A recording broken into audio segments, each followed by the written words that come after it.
Hello my dear friends, welcome back to my channel. So friends, last की video में हमने सीखा था एवरेज का यूज कैसे करते हैं। उसके अगली वीडियो में हमने सीखा था सम का यूज कैसे करते हैं।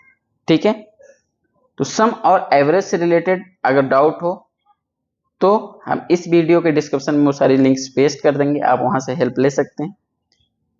ठीक है, आज की इस वीडियो में हम सीखेंगे काउंट का प्रयोग कैसे करते हैं। ठीक है, तो आइए स्टार्ट करते हैं। सबसे पहले हम ये जान लेते हैं काउंट होता क्या है। काउंट फंक्शन क्या होता है? काउंट फंक्शन ये होता है कि जो डिफरेंट डिफरेंट रोज में जिसमें नंबर्स पड़े होते हैं उनको काउंट करता है।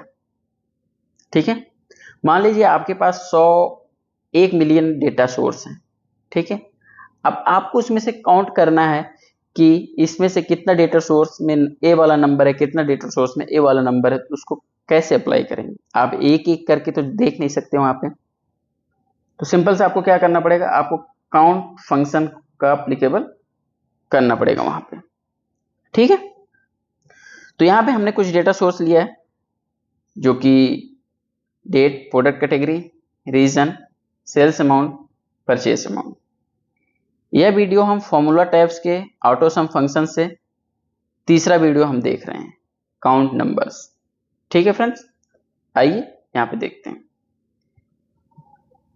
सबसे पहली बात ये ध्यान देने वाली है कि जो काउंट फंक्शन अप्लाई होता है वो सिर्फ किस पे होता है? नंबर्स पे होता है, वो टेक्स्ट पे नहीं होगा। अगर आप सोच रहे हो टेक्स्ट का काउंट करे तो टेक्स्ट का काउंट नहीं करेगा। किसका काउंट करेगा? नंबर्स का काउंट करेगा। ऐसा क्यों होता है? क्योंकि काउंट फंक्शन इसी पर्पस के लिए बनाया गया। ठीक है, तो हमारे पास कुछ इस तरीके से डेटा सोर्स है, date, product category, region, sales amount, purchase amount.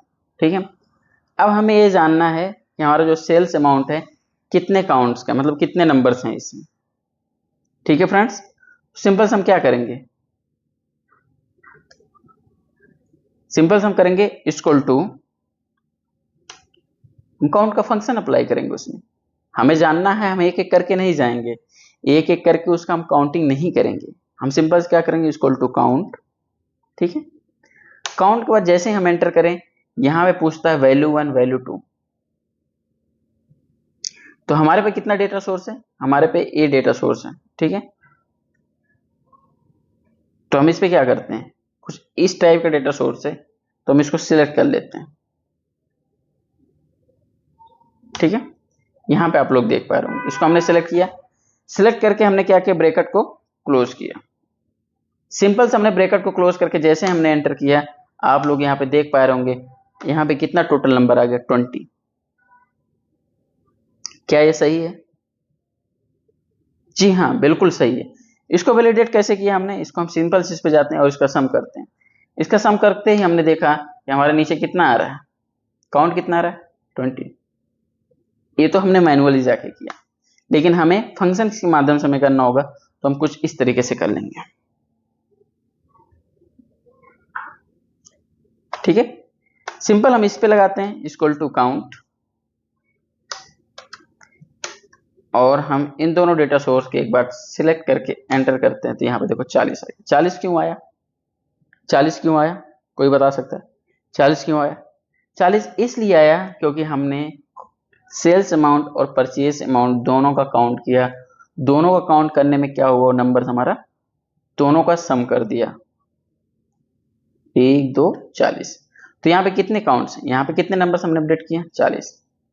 मान लो हमने इसको डिलीट कर दिया, अब क्या होगा, सी 39। 39 क्यों हुआ? क्योंकि हमने पहले ही बताया था हमारा काउंट फंक्शन किसको काउंट करता है, नंबर्स को। इसको डिलीट कर दिया, 38। नहीं, हमने इसको डिलीट कर दिया, सी 37, और यहाँ पे 19।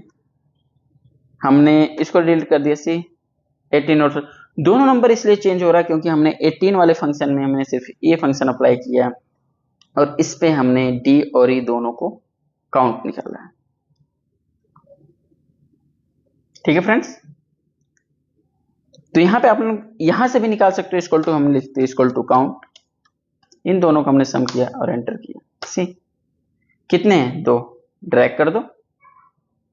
सिंपल से नीचे गए, नीचे करके हमने ड्रैग किया। इसके नीचे एक ही क्यों है, यहाँ पे तो 2 है, चलो समझ में आया। यहाँ भी तो 2 है, यहाँ 1 क्यों आया? एक नहीं आया क्योंकि यहाँ पे कोई नंबर ही नहीं है।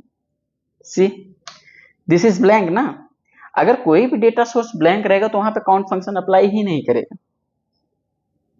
राइट। अब यहाँ पे आप अगर यहाँ पे डेटा आपको चाहिए तो हम यहाँ पे एक नंबर डाल देते हैं। आप देखिए नंबर हमने यहाँ पे 20 डाला, 20 डालते ही क्या होता है,